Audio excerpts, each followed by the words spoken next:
Assalamu alaikum everybody. I'm Dr. Zahid Iqbal and today we are here with the topic.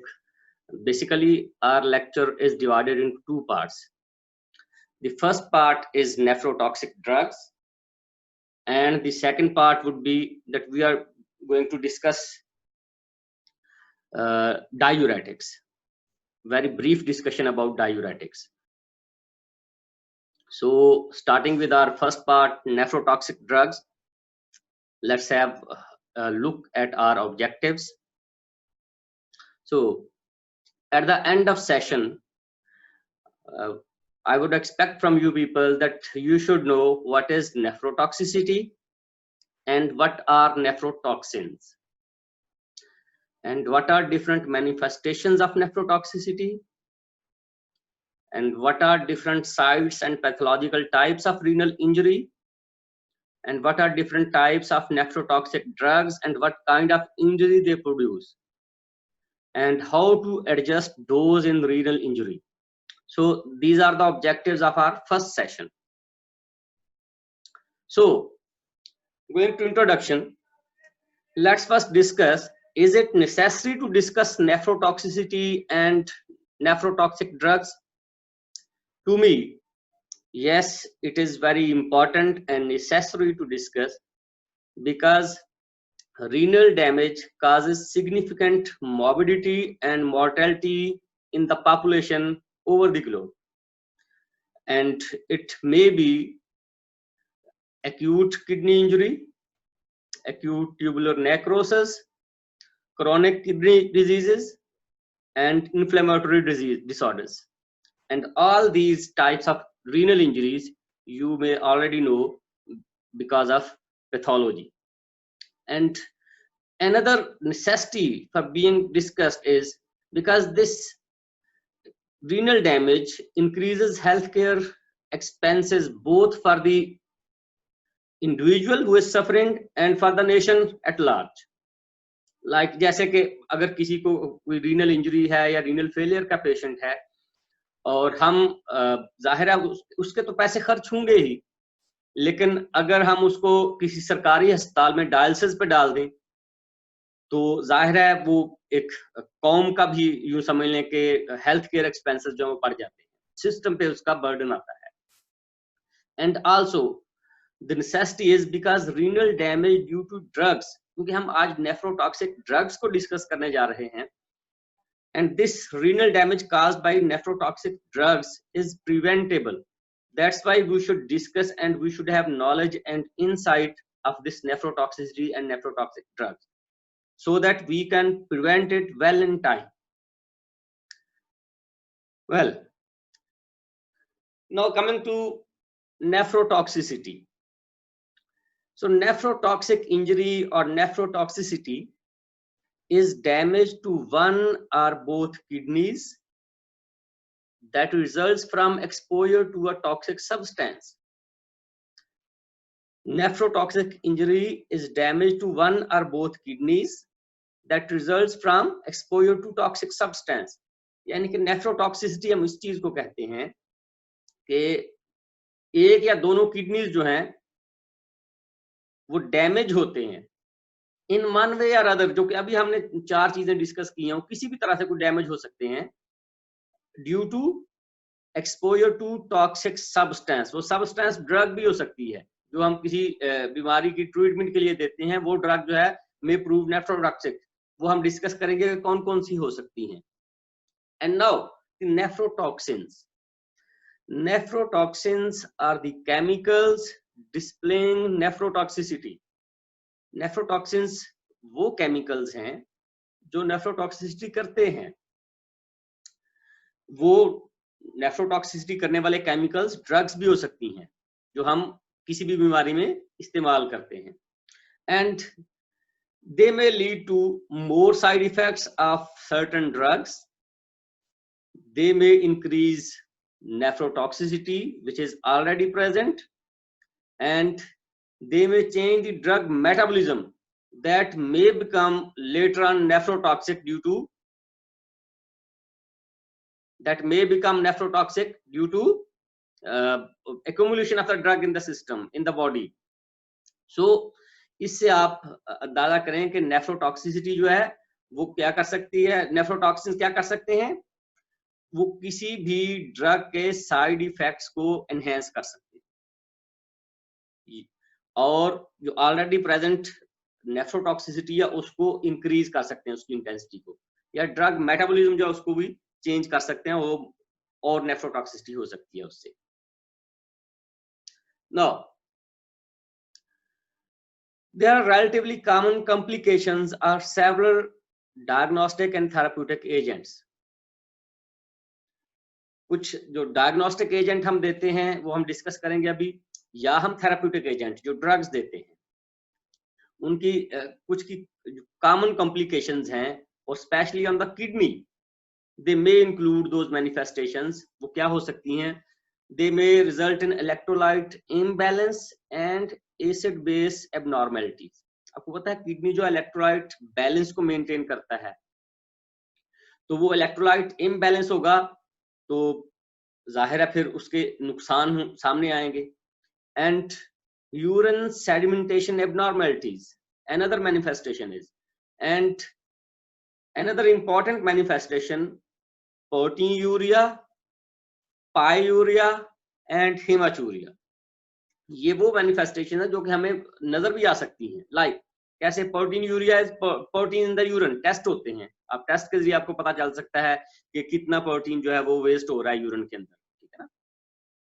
पायूरिया mean पस urea, पस cell जो है वो उसको देखा जा सकता है कि भाई कितने पस सेल जो है नॉर्मली आते हैं या अब इतने हो गए हैं तो ये एबनॉर्मल है। Haematuria mean blood mixing in the urine, so उससे यूरिन का कलर भी चेंज हो जाता है, वैसे भी आरबीसी जो है उनका भी पता चल जाता है, ठीक है, कितने आ रहे हैं, कितना ब्लड जो है वो वेस्ट हो रहा है इसमें यूरिन में। तो ये मैनिफेस्टेशन जो है ये हो सकती है। And the most common manifestation is a decline in glomerular filtration rate.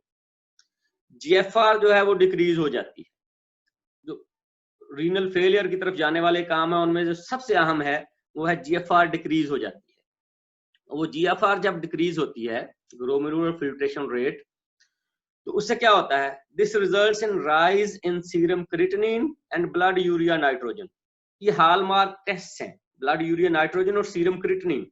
Serum creatinine जो है ये यूं समझ लें कि एक हमारे पास स्टैंडर्ड पैरामीटर है जिससे हमें पता चलता है कि भाई किडनी फंक्शन कैसा जा रहा है, ये नॉर्मल है या एबनॉर्मल है, और ब्लड यूरिया नाइट्रोजन साथ, ठीक है ना। तो अगर सीरम क्रिएटिनिन जो बढ़ जाए और ब्लड यूरिया नाइट्रोजन बढ़ जाए तो उससे हमें पता चलता है कि भाई there is something abnormal in the kidney. और आपको ये भी पता है that kidneys they hardly make up 0.5% of body weight. दो छोटे से, आपको पता है एक जो ऑर्गन है ये दो पार्ट्स होते हैं इसके, राइट और लेफ्ट एब्डोमेन में, आपको पता है, और ये 0.5% बॉडी वेट भी नहीं बनाते, हार्डली इतना वेट होता है, but they are so much important that they receive 1/4 of the cardiac output। जो 25% ब्लड है वो किडनीज में जाता है, किडनीज उसको रिसीव करते हैं।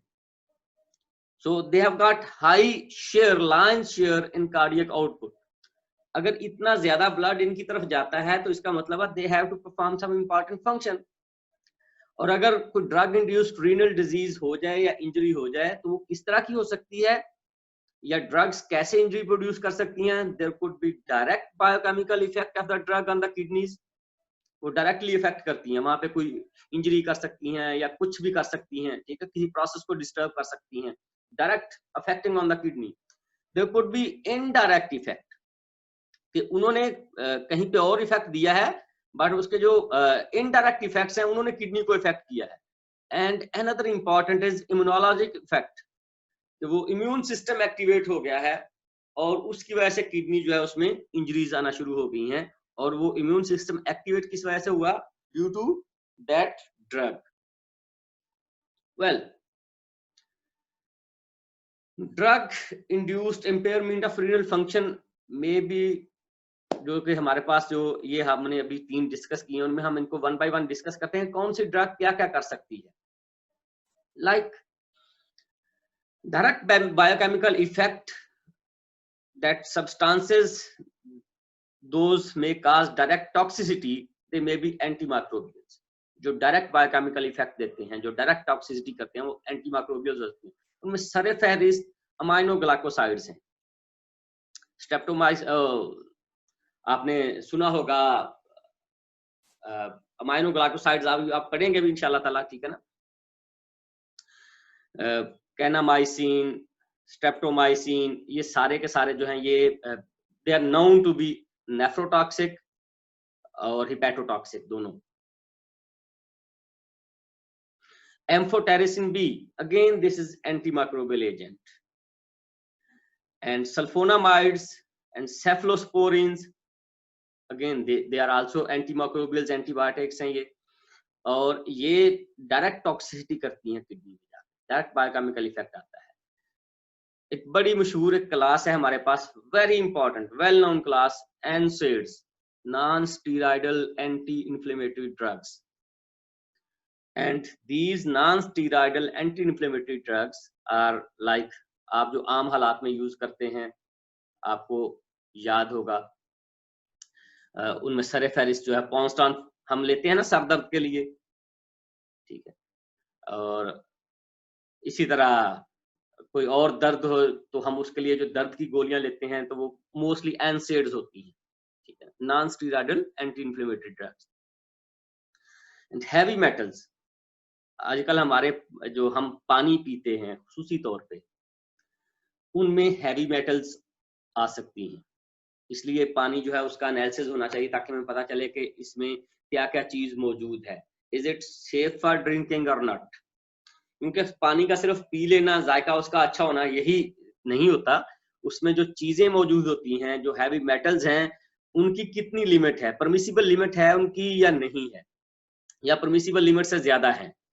अगर ज्यादा है तो फिर हमें वो पानी नहीं पीना चाहिए। तो हैवी मेटल्स में मरकरी, गोल्ड, आयरन, लेड, ये सारी की सारी चीजें जो हैं, ये heavy metals, they result in renal damage, direct renal damage. And important thing, agents for visualizing the biliary tract, बाज़ बात हम वो मुआयना करना चाहते हैं biliary tract का, ठीक है ना, उसके लिए हम कुछ एजेंट्स जो हैं वो इंजेक्ट करते हैं बॉडी के अंदर, तो वो जाहिर है जो भी बॉडी के अंदर केमिकल जाएगा, वो केमिकल्स होते हैं, ठीक है ना, फ्लोरेसेंट केमिकल्स होते हैं बाज़ का, ठीक है ना, टैग्ड केमिकल्स होते हैं, वो उन बिलियरी जो ट्रैक्ट है उससे गुजरते हैं, और जहां जहां से वो गुजरते हैं फिर उनको स्कैन करते हैं, ठीक है ना, उससे हमें पता चलता है कि भाई कहाँ पे ब्लॉकेड है, कहाँ पे प्रॉब्लम है। अब वो जो सारे के सारे केमिकल्स हैं, they are filtered out in the kidneys and they may result in direct biochemical effect and direct toxicity to the kidney। अब कुछ ड्रग्स हैं जो कि इनडायरेक्ट बायोकेमिकल इफेक्ट देती हैं, those are cytotoxic drugs and uricose uric agents। Uricose uric agents जो हैं वो यूरेट प्रेसिपिटेट करते हैं, ठीक है ना, and this urate precipitation in the tubules, this results in indirect damage. Basically उन्होंने डायरेक्ट डैमेज नहीं किया, उन्होंने यूरिक एसिड क्रिस्टल्स को प्रेसिपिटेट कर दिया। अब वो यूरिक एसिड क्रिस्टल जो है वो जब वहां पे प्रेसिपिटेट होती हैं ट्यूब्यूल्स में, they result in damage to the tubules, और उससे फिर बाद में जाहिर है वो डैमेज जो है, this results in renal injury. Calciferol, ये विटामिन डी है, कैल्सीफेरोल है, this results in renal calcification. आपको पता ना ये विटामिन डी जो है, this is fat soluble vitamin, and this is very important for intestinal absorption of calcium and some other important things, especially calcium जो है, जब कैल्शियम विटामिन डी ज्यादा होगा तो ज़ाहिर है कैल्शियम ज्यादा एब्जॉर्ब होगी। अब जब कैल्शियम ज्यादा एब्जॉर्ब होगी तो आपको पता है इलेक्ट्रोलाइट बैलेंस को मेंटेन करना किडनी में, तो there could be hypercalcaemia. This hypercalcaemia may result in damage to the kidney। and some diuretics and laxatives. They may also damage to the tubules, and those damages are secondary to potassium and sodium depletion. Another important class of drugs is anticoagulant. And when you give anticoagulant frequently, they result in hemorrhage in the kidney. Bleeding शुरू हो जाती है kidney के अंदर, internal bleeding शुरू हो जाती है, ठीक है ना। और वो ब्लीडिंग जो है that is causing damage to the kidneys, to the tubules, to the nephron. So वो सारे का सारा जो प्रोसेस है फिर वो डिस्टर्ब होता है। And the third effect is immunologic effect. Some drugs like phenytoin, ये एंटी एपिलेप्टिक ड्रग है। पेनिसिलिन, ये अगेन पेनिसिलिन जो है एंटी माइक्रोबियल एंटीबायोटिक, आपको पता है पहली एंटीबायोटिक थी जो कि डिस्कवर हुई थी। Gold particles, sulphonamides, and especially those sulfonamides which are long acting and extensively protein bound. ये जो हैं they result in immunologic effect. Hydralazine, isoniazid, rifampicin, penicillamine, these all drugs, they result in immunologic effect, and that activated immune system result in renal damage. So these are three types of effects which are produced by drugs, और तीनों किस तरह के हैं तो हम दोबारा से रिपीट कर लें। डायरेक्ट बायोकेमिकल इफेक्ट वो हमने देख लिया, लाइक हम कह सकते हैं कि एनसेड्स जो हैं वो डायरेक्ट बायोकेमिकल इफेक्ट देते हैं। इनडायरेक्ट बायोकेमिकल इफेक्ट और फिर इम्यूनोलॉजिक इफेक्ट, ठीक है। तो ये तीन तरह की इंजरीज जो है वो ड्रग इंड्यूस्ड हो सकती है, ये आज हमने डिस्कस भी की है इसमें। Now sites and pathological types of injury, कि इंजरीज हो कहां पे सकती हैं किडनी के अंदर। आपको पता है किडनी का जो फंक्शनल यूनिट है दैट इज नेफ्रॉन, और नेफ्रॉन के डिफरेंट पार्ट्स होते हैं, ठीक है ना। बोमेंस कैप्सूल होता है, उसमें ग्लोमेरुलस होता है, वो जो गुच्छा होता है कैपिलरीज का। अच्छा, उसके बाद वो जो बोमेन कैप्सूल के बाद आपको पता है फिर ट्यूब्यूल आ जाता है, कॉन्वोल्यूटेड ट्यूब्यूल है, स्ट्रेट ट्यूब्यूल है, ठीक है ना। फिर लूप ऑफ हेनले है, और फिर आखिर पे कलेक्टिंग डक्ट्स आती हैं। तो ये सारे इससे नेफ्रॉन के डैमेज होते हैं। बेसिकली जब फंक्शनल यूनिट डैमेज होता है तो बेसिकली वो एक नहीं कई हो सकते हैं, and they make up and result in renal injury, उसी को हम रीनल इंजरी कहते हैं। अब वो डैमेज क्या हो सकता है, they could be glomerular damage, there could be tubular damage, there could be tubular obstruction, and there could be drug induced lesions in the tubules, in the ducts. तो ये सारी की सारी जब बेसिकली जो किडनी में इंजरी होती है वो ट्यूब इसमें इंजरी होती है, नेफ्रॉन की इंजरी होती है, क्योंकि नेफ्रॉन ने इस चीजों को फिल्टर करना है। नेफ्रॉन के अंदर ही सारे केमिकल जाने हैं, वहीं से फिल्टर होने हैं, उसी ने ये सब बैलेंस को मेंटेन करना है, उसी ने इलेक्ट्रोलाइट बैलेंस को मेंटेन करना है। तो बेसिकली नेफ्रॉन डैमेज होता है और उसके मुख्तलिफ पार्ट्स डैमेज हो सकते हैं। तो ये चार तरह की जो साइट्स हैं ये इंजर हो सकती हैं, रिजल्टिंग इन किडनी इंजरी। अब ग्लोमेरुलर डैमेज किस लिए होता है और क्या है ये? Basically you know glomerulus has large surface area, है ना। उसमें आपको पता है बहुत ज्यादा जो वो आर्टरीज वो जो कैपिलरीज होती हैं वो एंटेंगल्ड होती हैं, वो एक तरफ से आती हैं दूसरी तरफ से निकलती हैं, एफरेंट एंड इफरेंट, ठीक है ना। तो वो सारी की सारी जब आके मतलब कि वहां पे एक बहुत बड़ा एक सरफेस एरिया बन जाता है गुच्छे का। अब उसमें जो डैमेज हो उसको हम ग्लोमेरुलर डैमेज कहते हैं, and there may be due to circulating immune complexes, and another one is penicillamine, and this results in glomerulonephritis. जब ये वहां पे डैमेज होता है ग्लोमेरुलर डैमेज तो ग्लोमेरुलोनेफ्राइटिस हो सकती है, प्रोटीन यूरिया हो सकता है, नेफ्रोटिक सिंड्रोम हो सकती है, ठीक है। और ट्यूबुलर डैमेज है, आपको पता है proximal convoluted tubule, distal convoluted tubule, ठीक है, लूप ऑफ हेनले, फिर वो असेंडिंग और डिसेंडिंग लूप ऑफ हेनले है, ठीक है ना। वो सारा ये ट्यूब्यूल में आता है। तो उसमें proximal convoluted tubule is the most vulnerable site, and this is affected by AG. AG mean aminoglycosides, heavy metals, and cephalosporin. So please remember, tubular damage is the most common injury induced by drugs, tubular damage. And in tubule, the proximal tubule is the most vulnerable site. वो क्यों है? क्योंकि आपको पता है कि filtration के बाद पहले जो सारे की सारी मटेरियल या चीजें या फिल्ट्रेट इंक्लूडिंग ऑल केमिकल जो जाना है वो प्रॉक्सिमल कन्वोल्यूटेड ट्यूब्यूल में जाना है, तो वो सबसे ज्यादा वल्नरेबल साइट होती है, कमजोर जगह होती है जहां पे ये ड्रग्स जो जाके डैमेज कर सकती है। Renal medulla, renal medulla could be damaged due to counter current multiplier and exchange system of urine concentrate, and it causes some drugs to accumulate in the renal medulla.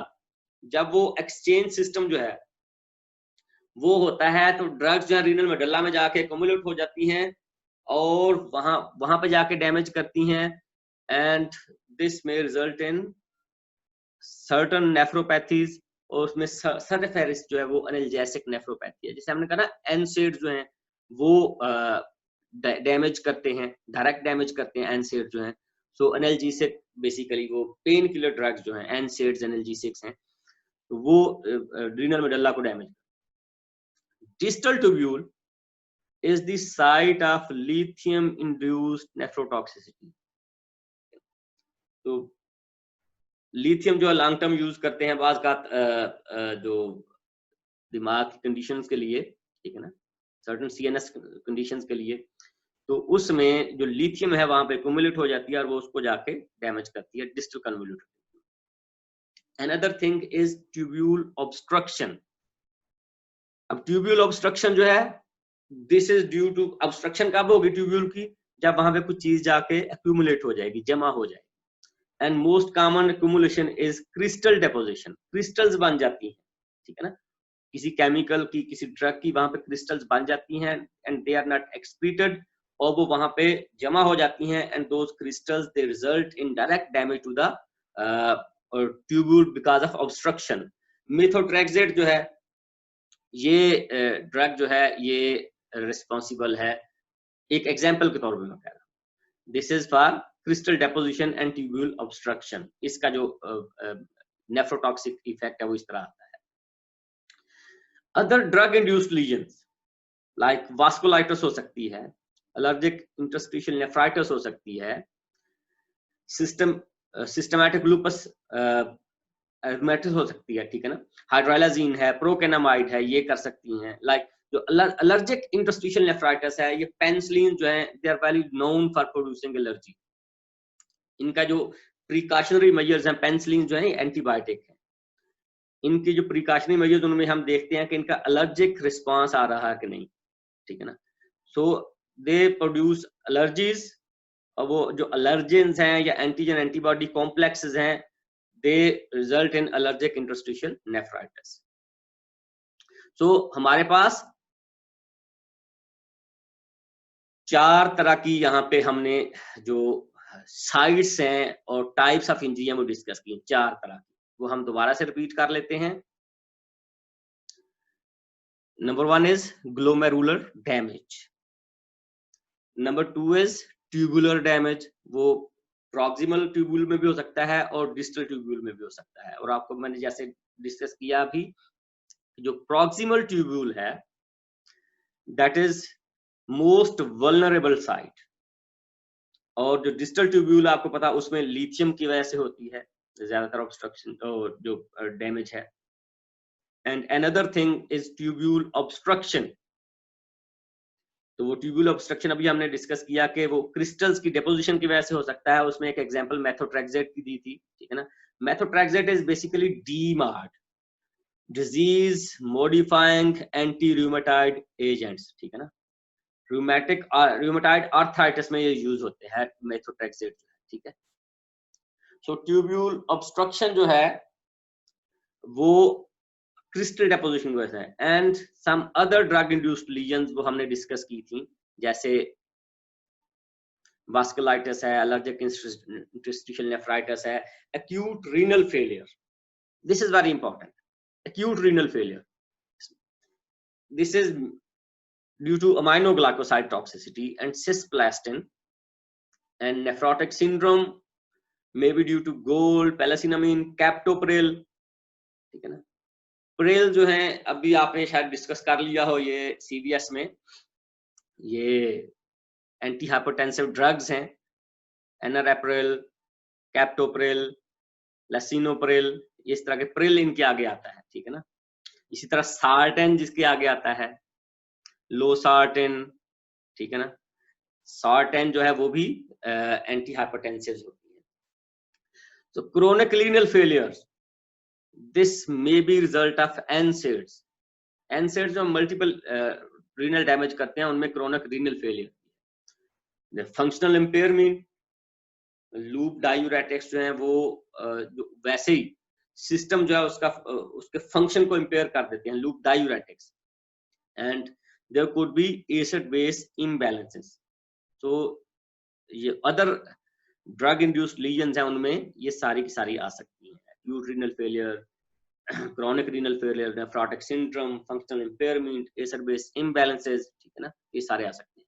Now coming to very important aspect, कि एक बंदा है, आप समझते हैं कि उसको renal disease, आपको पता है उसका रीनल फंक्शन डिस्टर्ब है, उसको रीनल डिजीज है, तो अब आप उसको कैसे ड्रग्स प्रिस्क्राइब करेंगे? पहले तो आपने ये ज़हन में रखना है कि ड्रग में एग्जैजरबेट द रीनल डिजीज, ये आपने ज़हन में रखना है प्रिस्क्राइब करते हुए। जो भी आप ड्रग देंगे वो उसकी रीनल डिजीज जो है उसको और ज्यादा बढ़ा सकती है। And be potentiated by accumulation due to failure of renal excretion. अब चूंकि रीनल फंक्शन डिस्टर्ब है, तो जो ड्रग आपने नॉर्मल डोज, जो एक नॉर्मल जो बंदा है जिसके सारे रीनल फंक्शन नॉर्मल है, जो डोज आप उसको देते हैं, अगर वही डोज आप रीनल इम्पेयर्ड पेशेंट को देंगे, तो उसमें क्या होगा कि ड्रग ने एक्सक्रीट होना है किडनीज के जरिए। अब किडनी सही तरह से फंक्शन नहीं कर रहे, तो drug may be accumulated due to failure of renal excretion. वो एक्सक्रीट नहीं होगी तो जाहिर है वो ब्लड में एक्यूमुलेट हो जाएगी, ठीक है ना। जब वो एक्यूमुलेट होगी तो उसके साइड इफेक्ट जो है वो ज्यादा हो जाएंगे उस ड्रग के, जो ड्रग आपने दी है। And drugs may be ineffective, drugs may be ineffective sometimes.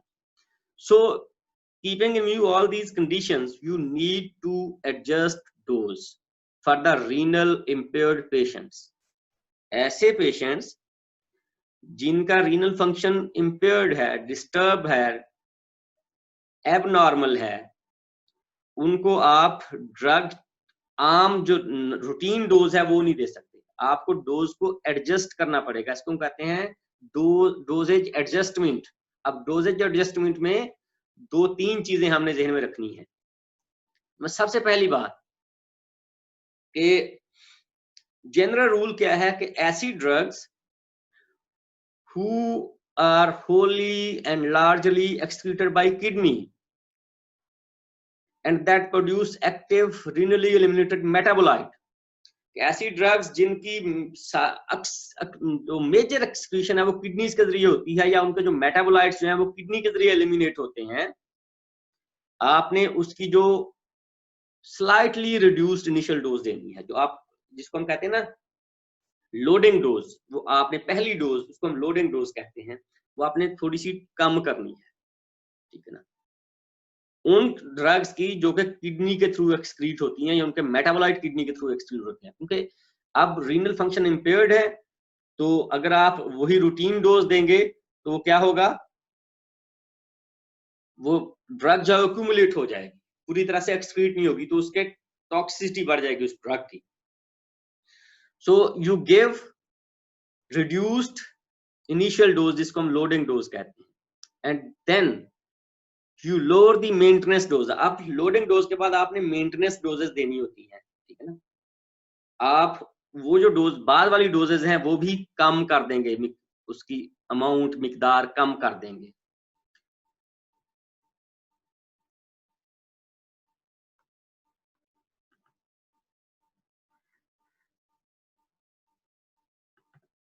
Well someone raised hand.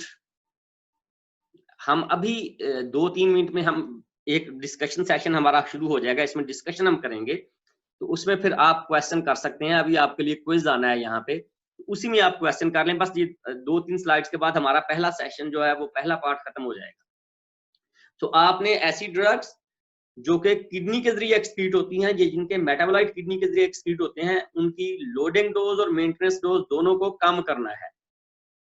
Normal जो आप रूटीन डोज देते हैं वो नहीं देनी। And lengthen the doses interval, तो जो दो डोजेस के दरमियान जो टाइम पीरियड है, पहले आप 8 घंटे बाद डोज रिपीट करते थे, तो आप उसको 12 घंटे कर, ठीक है ना, मतलब डोजेज इंटरवल जो है उसको इंक्रीज करना पड़ेगा आपको। And drugs that are wholly and largely metabolised to inactive products, जो खासकर लीवर में मेटाबोलाइज हो जाती हैं, उनकी प्रोडक्ट्स जो इनएक्टिव होती हैं, एक्टिव नहीं मेटाबोलाइट उनके होते, तो आप उनकी नॉर्मल डोजेस दे सकते हैं। And drugs that are partially eliminated by kidney and partly metabolised, अब आपको पता है ना, रीनल एक्सक्रीशन होती है, बिलियरी एक्सक्रीशन होती है, और बहुत सारे एक्सक्रीटरी रूट्स हैं जो जिनसे एक्सक्रीशन होती है।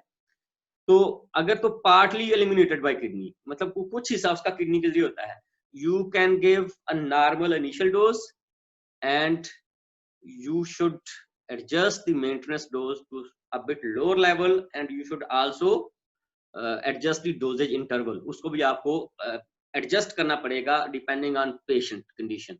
आप वो पेशेंट में एडजस्ट करेंगे डोज को, आप उसको ऑब्जर्व करके एडजस्ट करेंगे। तो 3 है। पहली जो कैटेगरी है वो है ड्रग बिल्कुल ही किडनी के जरिए एक्सक्रीट होती है, तो आपको उसकी डोज को कम करना पड़ेगा और डोजेज इंटरवल को भी इंक्रीज करना पड़ेगा। और ऐसी ड्रग जिनके मेटाबोलाइज इनएक्टिव मेटाबोलाइट्स जो इनएक्टिव होते हैं, मतलब मेटाबॉलिज्म लीवर में मेटाबॉलिज्म के बाद जो उनकी प्रोडक्ट्स बनती हैं वो इनएक्टिव होती हैं, तो आप उनकी नॉर्मल डोज दे सकते हैं। लेकिन ऐसी ड्रग्स जो कि उनके मेटाबोलाइट्स जो हैं वो एक्टिव होते हैं, लेकिन वो पार्टली मेटाबोलाइज होती हैं, मतलब कुछ मेटाबोलाइज होती हैं, बाकी जो है वो एक्टिव ड्रग्स ही रहती हैं, और वो एक्सक्रीट होती हैं किडनी के थ्रू कुछ हिस्सा, और कुछ हिस्सा फिर दूसरे रूट्स के थ्रू, तो उसकी भी डोज आपको एडजस्ट करना पड़ेगी।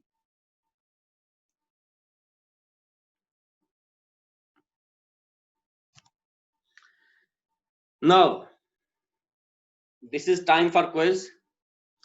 Can you list 10 drugs which are nephrotoxic in nature? अब हम आपके पास चलेंगे इंशाल्लाह ताला, और मैं हिंट आपको दे रहा हूं। ये हिंट ये है दैट अमाइनोग्लाइकोसाइड टॉक्सिसिटी, अमाइनोग्लाइकोसाइड जो है वो आपको पता है ऑटोटॉक्सिक भी हैं और नेफ्रोटॉक्सिक भी हैं। They are non ototoxic, years पे उनकी टॉक्सिसिटी आती है, जेंटामाइसिन, ठीक है ना, नियोमाइसिन, टोब्रामाइसिन, अमीकासिन, और इनकी किडनीज पे भी आती है, ठीक है ना। ऑटोटॉक्सिसिटी कहते हैं जो ईयर पे आया है, और नेफ्रोटॉक्सिसिटी जो कि किडनीज पे आया। तो ये आपके लिए हिंट है। अब आपने मुझे 10 ड्रग्स ऐसी बतानी है, अभी आप कमेंट्स में मुझे बताएंगे जो ड्रग्स नेफ्रोटॉक्सिक हैं।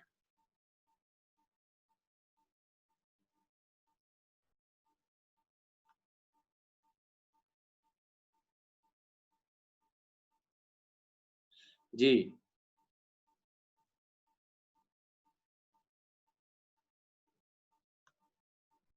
चैट्स आ गई है मेरे पास, बिल्कुल ठीक जी।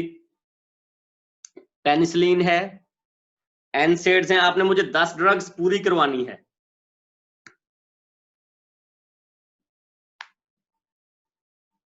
टेट्रासाइक्लिन, बिल्कुल ठीक है जी।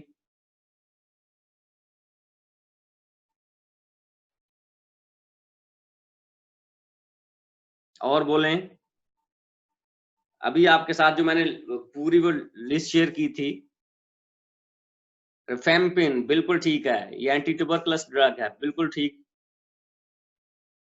अमीकासिन अगेन ये बिल्कुल ठीक है।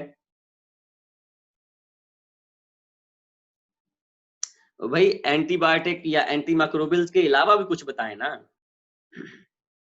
एनसेड्स आपने बता दिए, अमीकासिन और टोब्रामाइसिन ये एक ही क्लास से हैं भाई, ये अमाइनोग्लाइकोसाइड्स हैं। The aminoglycosides, they are known nephrotoxic. तो फैल वो और बताएं। लेवोफ्लॉक्सासिन लेवोफ्लॉक्सासिन जो है ये नहीं है। जहां पे सिन आया अगर वे वो आप ये ना समझ लें कि ये एंटीबायोटिक्स हैं। वो सॉरी ये क्या है अपना पेनिसिलिन है या इस तरह की चीजें। Levofloxacin is another class of drug. This is third generation fluoroquinolone. और ये बड़ी यूं समझ लें कि इनका यूरिनरी ट्रैक्ट पे बहुत अच्छा इम्पैक्ट है। ये बड़ी इफेक्टिव होती हैं यूरिनरी ट्रैक्ट इन्फेक्शंस में। Levofloxacin is a fluoroquinolone antimicrobial agent. और देखें यार, और बताएं भाई कोई जल्दी से।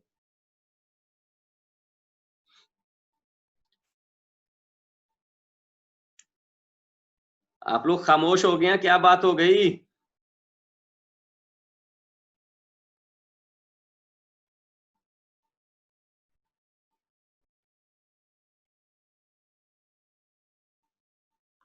No answers coming.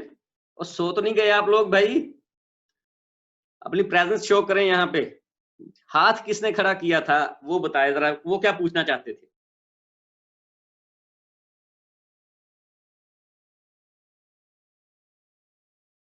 जहन में लाएं। इसीलिए ना जब आप लेक्चर में बैठे हैं, अब इस तरह के हमारे जो लेक्चर हैं, जाहिर आपके साथ हम स्लाइड्स तो शेयर कर देंगे और बाद में आपको वो पूरी प्रेजेंटेशन मिल भी जाएगी।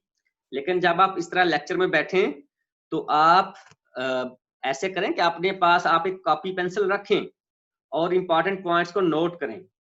इस तरह आप जब आप फिर जाके लेक्चर को अपने पॉइंट्स जो नोट करते हैं उनको जब आप जाके दोबारा से रिवाइज करेंगे थ्रू लेक्चर, तो आपको बहुत सारी चीजें जो आसानी से याद हो जाए।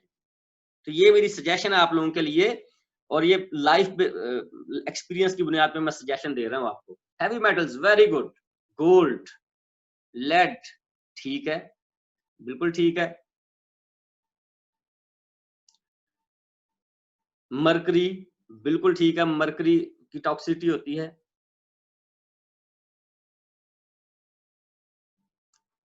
कैल्सीफेरोल की टॉक्सिसिटी नहीं होती, विटामिन डी की। वो हाइपर कैल्सीमिया करता है, आपको याद आया होगा, अभी हमने डिस्कस किया था।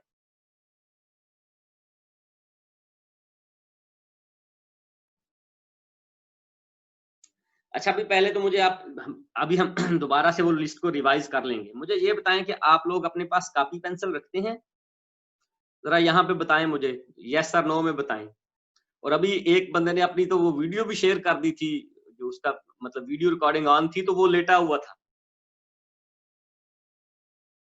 Very good. सबा खान ने कहा कि मैं कॉपी पेंसिल अपने पास नहीं रखती।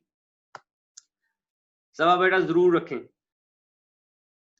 आप अपने पास, जब तक आपके पास आपकी कॉपी पेंसिल नहीं होगी तब तक आप को नहीं चीजें समझ में आएंगी। आप जब तक पॉइंट्स नोट नहीं करेंगे तब तक आपको चीजें क्लियर नहीं होंगी। Well, this is very good, very fair. के एक बंदा कह रहा है कि मेरे पास, मैं नहीं कॉपी पेंसिल नहीं रखता था। वंडरफुल, जबरदस्त। आज से रखना शुरू कर दे हर लेक्चर के लिए, सिर्फ मेरे नहीं या फार्माकोलॉजी नहीं, हर लेक्चर के लिए आपके पास कॉपी पेंसिल होनी चाहिए। ठीक है, ताकि आप उससे नोट डाउन कर सकें चीजें, उस पर इंपॉर्टेंट पॉइंट नोट कर सकें। आप किसी भी लेक्चर में बैठते हैं तो आपके पास ये चीज मौजूद होनी चाहिए। एज ए स्टूडेंट ये आपका हॉल मार्क है, कॉपी और पेंसिल। नोट पैड और पेंसिल या पेन, ये आपका हॉल मार्क होना चाहिए। ये मेरी लाइफ बेस्ड एक्सपीरियंस है जिसकी बुनियाद में मैं आपको कह रहा हूं। हमेशा लेक्चर के नोट्स लें, चाहे वो एक पेज हो, आधा पेज हो, 2-3 लाइनें हो, लेकिन नोट्स जरूर लें। आपको हमेशा अपने नोट्स याद रहेंगे। वेल, अब हम जाते हैं जी दोबारा से अपने उस पे और स्लाइड्स पे और देख लेते हैं कि एक तो मैंने आपको हिंट दिया था कि अमाइनो ग्लाइकोसाइड टॉक्सिसिटी होती है। अब हम लिस्ट देख लेते हैं।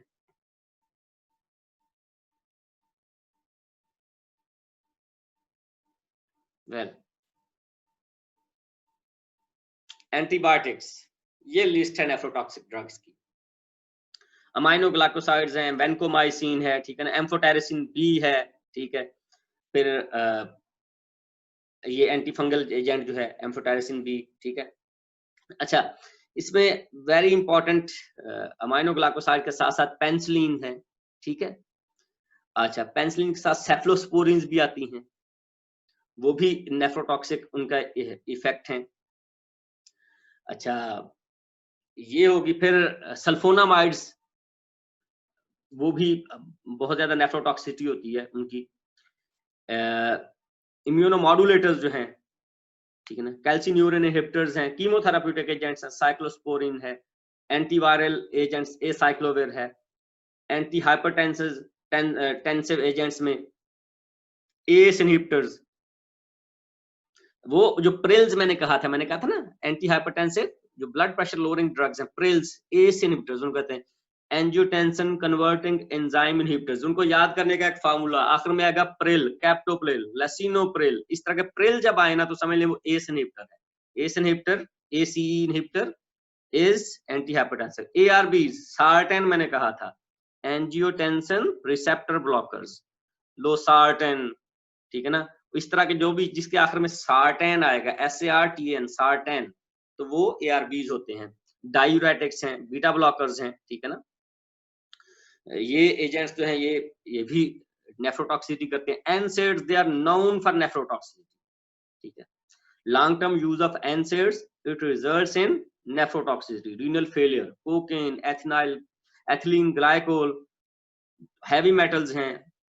हर्बल रेमेडीज हम यूज करते हैं बाज का। सबसे इंपॉर्टेंट चीज जो हमारे मुआशरे में, खासकर सब कंटिनेंट में, जो हकीम हैं और खासकर जो नीम हकीम है, आपने सुना ना एक कहावत है, कहते हैं नीम हकीम खतरा जान, नीम मुल्ला खतरा ईमान। नीम के आधा हकीम, वो पूरा हकीम नहीं है। नीम हकीम हर दूसरा बंदा जो आपको पता है वो हिकमत कर रहा है जी, उसको कुछ पता नहीं होता, वो दूसरों को बता रहा होता है कि भाई ये वाली चीज फलां चीज के लिए मुअस्सर है। ऐसे नहीं है। हम बहुत सारी हर्बल रेमेडीज यूज करते हैं, but we do not have toxicological profile of those herbal remedies. सबसे इंपॉर्टेंट चीज है कि वो हर्बल रेमेडीज में बहुत सारे कुश्ते होते हैं, उन कुश्तों में हैवी मेटल्स होती हैं और वो हैवी मेटल्स जाके रीनल फेलियर करती हैं। So be very careful while you are using local herbal remedies, specially नीम हकीम जो देते हैं, कुश्ते देते हैं, इस तरह की चीजें कि आपके जोड़ों में दर्द है, आप फलां दर्दें खत्म हो जाएंगी, आपको फलां प्रॉब्लम है, आपका जिगर खून नहीं बना रहा, इस तरह की बातें करते हो, ठीक है ना। तो कतअन उन पे आपने बिलीव नहीं करना और यूज नहीं करनी, क्योंकि आपको उनकी टॉक्सिकोलॉजिकल प्रोफाइल का नहीं पता होता। So herbal remedies, they are resulting in lot of renal failures in Pakistan, so be very careful. तो ये हमारा पहला पार्ट था। Now coming to second part, classification of diuretics. तो उसमें हमारे पास ऑब्जेक्टिव्स हैं, we will differentiate between diuretics and natriuretics, and we will also discuss purpose to use diuretic and principles important for understanding use of diuretics and their classification, which is our main objective. Agents that increase urine volume are called diuretics. ऐसे agents, ऐसे chemicals जो हम दें तो urine volume बढ़ जाता है। जब वॉल्यूम बढ़ेगा तो जाहिर है कि यूरिन की फ्रीक्वेंसी भी बढ़ जाएगी। आई मीन के वो वाइड वॉल्यूम, जो यूरिन का वॉल्यूम है वो बढ़ जाएगा, तो उसको हम कहते हैं diuretics. And agents that increase sodium excretion in the urine are called natriuretic. Renal sodium excretion को जो इंक्रीज करते हैं वो नाइट्रोयूरेटिक्स है। और आपको पता है जब सोडियम एक्सक्रीट होती है तो उसके साथ वाटर एक्सक्रीट होता है। सो नाइट्रोयूरेटिक्स, दे आर डायूरेटिक। हम कह सकते हैं कि ऑल नाइट्रोयूरेटिक्स आर डायूरेटिक्स, क्योंकि उन्होंने सोडियम को एक्सक्रीट करना है तो यूरिन वॉल्यूम ऑटोमेटिकली बढ़ जाना साथ, क्योंकि वाटर एक्सक्रीट होगा सोडियम के साथ। But not necessarily all diuretics are natriuretics. जरूरी नहीं है कि सारे डायूरेटिक हैं वो नाइट्रोयूरेटिक हों, लेकिन सारे नाइट्रोयूरेटिक्स जो हैं वो डायूरेटिक होते हैं। सो डायूरेटिक क्या है? Agents that increase urine volume, they are diuretics. और उनका एक जो समझ लें क्लास जो नाइट्रोयूरेटिक्स होती है। अब पर्पस क्या है डायूरेटिक को यूज करने का? उसका एक मेजर पर्पस होता है, बाज़ वक़्त एडिमा हो जाता है बॉडी में, ठीक है ना, whole body oedema, so you want to decrease fluid volume, ठीक है ना। इस तरह जो एंटी हाइपरटेंसिव ड्रग्स हैं, हाइपरटेंशन में जब यूज करते हैं उनमें एक ग्रुप डायूरेटिक्स का भी है। So these diuretics, they decrease body volume and they decrease body body fluid volume. वो क्या होते हैं, बेसिकली किडनी के जरिए एक्सक्रीट ज्यादा करते हैं, और उनमें जो मेजर चीज है वो है सोडियम एक्सक्रीशन ज्यादा होती है. So water follows sodium, there's an increase in GFR, sodium reabsorption is blocked and sodium excretion is enhanced, and both they are followed by water excretion. Basically sodium की reabsorption जो है वो tubules में उसको block कर देते हैं. Well, know basic principles क्या है? Interference with the sodium reabsorption at one nephron site interface with the renal function linked to it. Sodium absorption को मोस्टली टारगेट किया जाता है बिकॉज जो इलेक्ट्रोलाइट बैलेंस मेंटेन होता है वो वहीं पे होता है किडनी में, नेफ्रॉन में, तो उसको टारगेट किया जाता है, उसकी रीअब्जॉर्प्शन को रोका जाता है. And this leads to increase sodium reabsorption at other sites than the kidney, or increased flow and sodium delivery to distal nephron stimulates potassium and hydrogen secretion also. So ये सारे के सारे जब एक्सक्रीट होते हैं तो मैंने कहा प्राइमरीली जो सोडियम है और उसके साथ पोटेशियम भी अगर जाएगा और जाता है पोटेशियम सोडियम के साथ, तो वाटर भी साथ ही जाएगा और उस यूरिन वॉल्यूम जब वो बढ़ जाएगा. इस तरह ये सारी की सारी मतलब कि हमारे जो बेसिक जो करते हैं वो सोडियम को एड्रेस करते हैं जाके. And diuretic action at different nephron sites can produce synergism. ठीक है ना, दो किस्म के डायूरेटिक दें या वो मुख्तलिफ साइट्स पर जाके एक्ट करें तो सिनर्जिस्टिक इफेक्ट आता है, दोनों का इफेक्ट बढ़ जाता है. Now classification of diuretics. Diuretics की क्लासिफिकेशन क्या है, जो कि आज का हमारा मेजर जो है आज का टॉपिक है कि हमने इनकी क्लासिफिकेशन को डिस्कस करना था. There are 5 major classes of the diuretics. इसको कहते हैं थायराइड डायूरेटिक्स. ठीक है ना, आपने सुना होगा हाइड्रोक्लोरोथायराइड, क्लोरोथायराइड. ठीक है ना, ये मेजर ड्रग्स हैं थायराइड में. लूप डायूरेटिक्स, लूप ये साइट ऑफ एक्शन की वजह से है कि ये जो लूप ऑफ हेनले है उस पे एक्ट करते हैं. उसमें फुरोसेमाइड आपने सुना होगा, ब्यूमेटेनाइड, एथेक्रिनिक एसिड आपने सुना होगा. ठीक है ना, ये आपको मैं अभी असाइनमेंट भी दूंगा, आपने एक असाइनमेंट सबमिट करवानी है मुझे थ्रू जो हमारा LMS है, लर्निंग मैनेजमेंट सिस्टम है, उसके जरिए, जिसमें आपने मुझे ये लिख लें, आप अभी नोट डाउन कर लें. Please classify diuretic drugs and in each class you should mention 3 diuretics available in Pakistan. अब आपने उनके जो ब्रांड नेम है वो भी लिखने हैं साथ.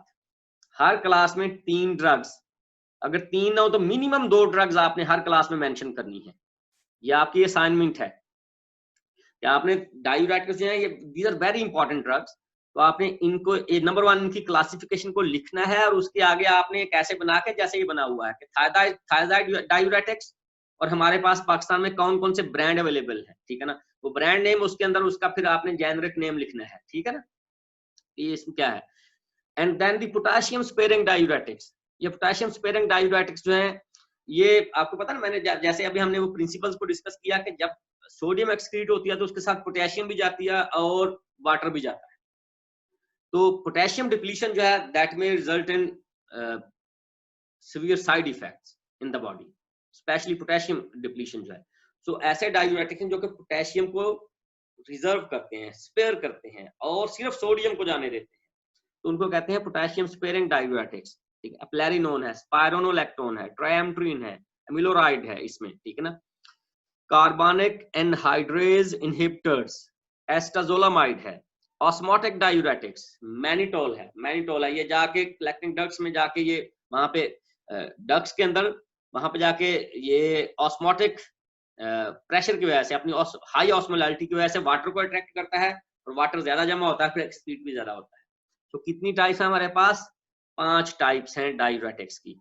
Thyroid diuretics, loop diuretics, potassium sparing diuretics, carbonic anhydrase inhibitors, ये बेसिकली इनका मैकेनिज्म ऑफ एक्शन है, एंड ऑस्मोटिक डायूरेटिक्स, ये भी इनका मैकेनिज्म ऑफ एक्शन है, ये उनमें मैनिटॉल और यूरिया आते हैं।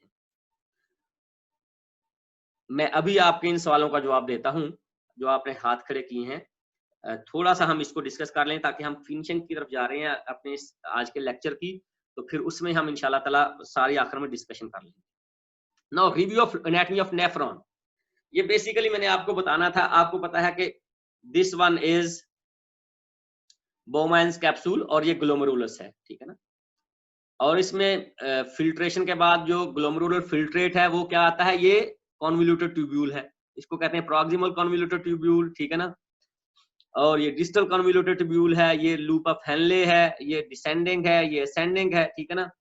तो प्रॉक्सिमल कॉन्वोल्यूटेड ट्यूब्यूल पे एस्टाजोलामाइड एक्ट करती है। Acetazolamide is carbonic anhydrase inhibitor that inhibits reabsorption of carbonic acid in the proximal convoluted tubule, but this is weak diuretic, ठीक है।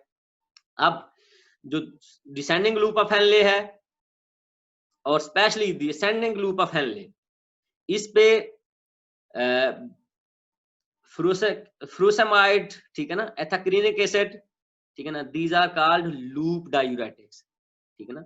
अगर पूछे कि लूप ऑफ हेनले पे कौन सा डायूरेटिक एक्ट करते हैं तो आप कहें जी लूप डायूरेटिक्स, उनके नाम आपको पता होना चाहिए। Loop diuretics inhibit sodium potassium 2-chloride co-transport in the ascending loop of Henle, resulting in retention of sodium and chloride।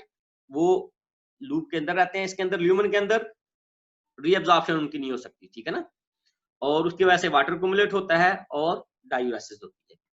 And then distal convoluted tubule, इसमें थायराइड डायूरेटिक्स एक्ट करते हैं। These are the most commonly used diuretics are thiazide diuretics, ठीक है ना। They inhibit reabsorption of sodium and chloride in the distal convoluted tubule resulting in retention of water. यहाँ पे sodium को reabsorb नहीं होने देते, सोडियम रीअब्जॉर्ब नहीं होगा तो क्लोराइड भी नहीं होगा उसके साथ, ठीक है ना। और वो दोनों चीजें जो है वो वाटर को अट्रैक्ट करेंगी और वाटर जो है ज्यादा होगा तो ज़ाहिर है डायूरेसिस ज्यादा। और कलेक्टिंग ट्यूब्यूल जो है उनपे पोटेशियम स्पेयरिंग डायूरेटिक्स एक्ट करते हैं। यहाँ से पोटेशियम जो है ना रीअब्जॉर्ब होती है, सॉरी पोटेशियम वेस्ट होनी है सोडियम के साथ, तो यहाँ पे जाकर पोटेशियम को ये रीअब्जॉर्ब कर लेते हैं, ठीक है ना।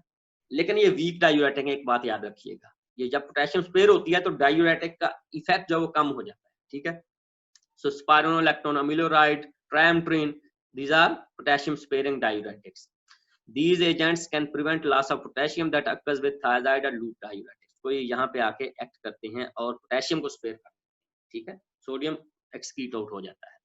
तो ये तो थी review of anatomy of nephron along with site of action of diuretics. एक और स्लाइड है हमारे पास, ये भी ये हैंडमेड स्लाइड है, ये स्केच है बेसिकली। ये ग्लोमेरुलस है, ठीक है ना, बोमैन्स कैप्सूल, और उसके बाद हमारे पास प्रॉक्सिमल कन्वोल्यूटेड ट्यूब्यूल में, ठीक है ना, ये कार्बनिक एनहाइड्रेज इनहिबिटर्स एक्ट करते हैं, ये देखें ये ट्यूब्यूल जो है, ठीक है। अच्छा, उसके बाद जो लूप ऑफ हेनले आ जाता है, ठीक है ना, इसमें ये देखें लूप डायूरेटिक, ठीक है ना, लूप डायूरेटिक्स, ये लूप ऑफ हेनले में थिक असेंडिंग लेम में specially thyroid diuretic distal convoluted tubule में एक्ट करते हैं। और पोटेशियम स्पेयरिंग डायूरेटिक्स जो है वो कलेक्टिंग ट्यूब्यूल्स पे जाके एक्ट करते हैं, पोटेशियम को स्पेयर करते हैं। तो ये आपने स्लाइड्स अपने जहन में रखनी है। और आज की आपकी जो असाइनमेंट है, सॉरी क्विज है, वो ये है कि आपने मुझे अब ये बताना है what are diuretics and what are different classes. एक तो ये आपने मुझे अभी ये बताना है what are diuretics and what are different classes, ठीक है ना, अभी आपने मुझे बताना है। दूसरा आपकी असाइनमेंट है, योर असाइनमेंट इज